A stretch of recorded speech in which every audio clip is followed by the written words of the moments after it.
Il-Ministeru għat-Trasport u l-Infrastruttura esprima sodisfazzjon għas-servizz offrut mill-operatur privat li fi kliemu kien aħjar minn dak antiċipat.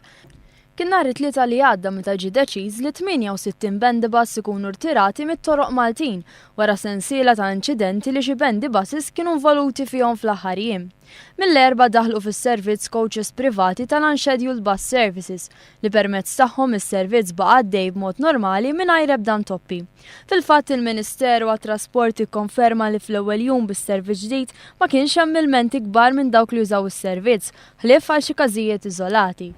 Sa dan it-tant l-erba' filgħaxija sejħet laqgħa oħra mill-Ministru għat-Trasport Joe Mizzi bejn l-Arriva u ċ-Chairman ta' Transport Malta. Dan minn barra li fl-aħħar sigħat kienu għaddejjin ukoll laqgħat oħra bejn Transport Malta, l-operatur Unscheduled Bus Services u l-kumpanija Arriva. U dan biex jiġi assigurat li dan is-servizz temporanju jkompli jingħata bl-inqas inkonvenjent possibbli.